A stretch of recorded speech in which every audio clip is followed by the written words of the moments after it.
Day 5. Okay, so started the hose last night, and you can see it behind me. The pond is starting to fill. Today, we're going to finish our wetland filter.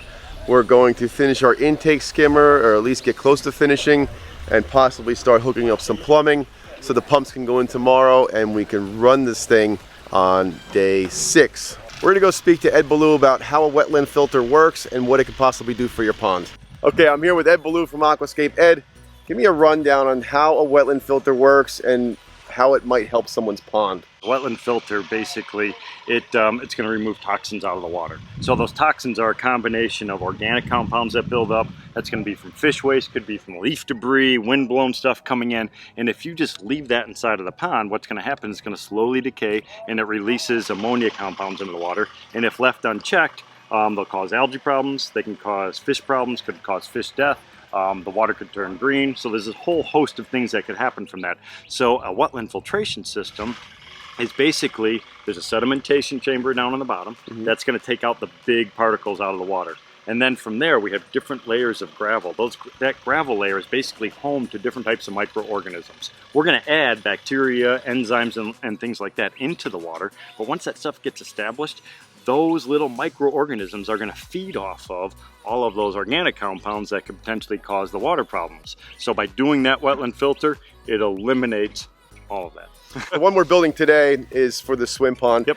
We've started with our centipede and snorkel module, and then from there we're flowing up through the aqua blocks. Why is it important to make sure we adjust the flow rate so we have the proper contact time, and what does that do exactly? So the contact time, I mean, that's basically the nuts and bolts. That's the critical component. So for each one of those aqua blocks, one aqua block is 3 square feet.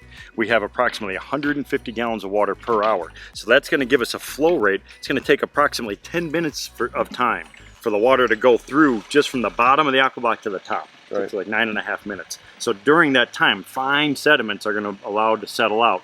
That's important because we don't want the sediments to stick to the gravel. We just want the dissolved organic compounds in the water, which are basically microscopic.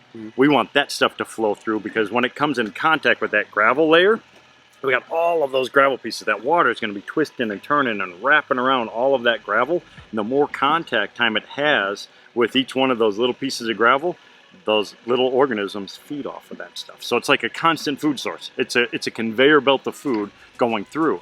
But if you have if the flow rate's too low, there's a combination of the dissolved organic compounds and also dissolved oxygen. So as these guys are feeding, they also need to breathe. If you don't have enough dissolved oxygen in the water, then the system doesn't function efficiently. So you're going to have a shift in water quality, which is also, I'm going to bring that over to our intake bay on the other side. So that intake system is important because it's taking the water from the surface of the pond, that top 8 to 12 inches, which is in direct contact with the atmosphere, so that has the highest dissolved oxygen. So we want high dissolved oxygen getting sucked in, discharged into our system. It spreads out nice and even slow, goes through that first aqua block. All that gravel layer comes into contact with the root zones of all the aquatic plants, and then it recirculates back into the pond. We're doing 3 different layers of gravel, all different sizes. Why is it crucial that they're all separately sized, and why is the smallest size at the top? That's a great question. So the bigger gravel, when you have big gravel, you have bigger void spaces, okay? So so when you have big void spaces, we have a specific volume of water per second going through the system. So as it goes from the aqua block, it takes 10 minutes to go through that layer. The next layer, it's only gonna take, to go through that layer, it's only gonna take a minute.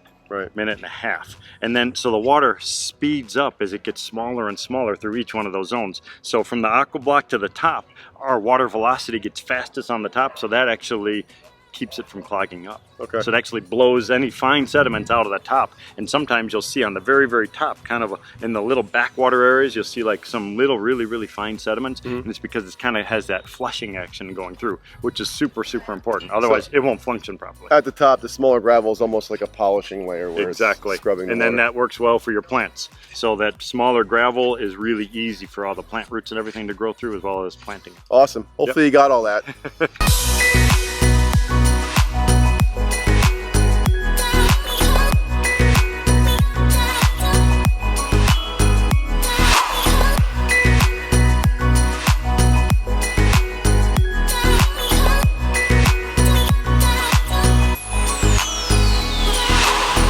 Okay, we are in the excavation of our constructed wetland filter behind me.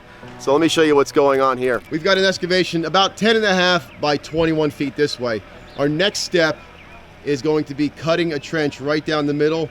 That's where our snorkel and centipede modules are going, as well as the aqua blocks on top. So we're gonna start digging in the center for our centipede and our snorkel module. We're gonna go down enough that it's below the bottom of the aqua blocks, so then the water can get pumped in, flow up through that centipede into the layer of aqua blocks, and finally up through the layers of rock and gravel.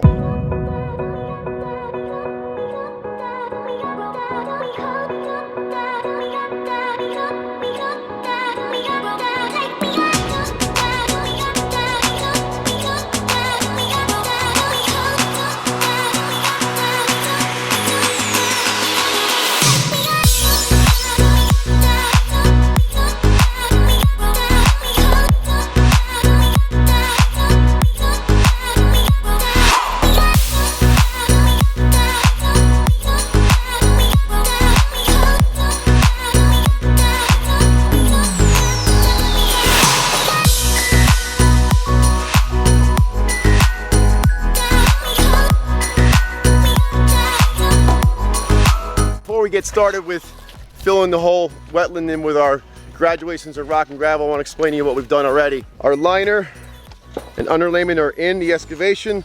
That's what's going to make it watertight. The snorkel and centipede modules are all in. They've gone in before the aqua blocks. Now our aqua blocks layer is in. We've backfilled around the outside edge just with some cobbles to lock it all in tight. Now what's going to happen is we're going to start putting graduations of rock inside our wetland filter. So we're going to put about 8 inches of this larger cobble, which is about a 4 to 6 inch cobble. Then on top of that, we're going to step down to a 2 to 3 inch. And then finally we're going to go with about a 3/4 inch gravel on top. So it's going to pass through 3 layers of gravel before it gets to the top of the wetland, and that's where it will exit and make the waterfall. Heavy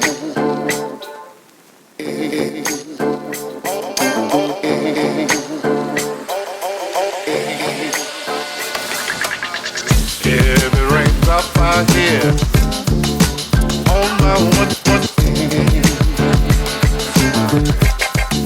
Rain like this. What the spell you mean? Stop, stop, stop. It's the end of day 5. We are done for the day. The homeowners are already getting in the pond. It's not even full yet. It's turning out fantastic. Can't wait to finish this tomorrow. It's going to be a great one. So loud and clear. What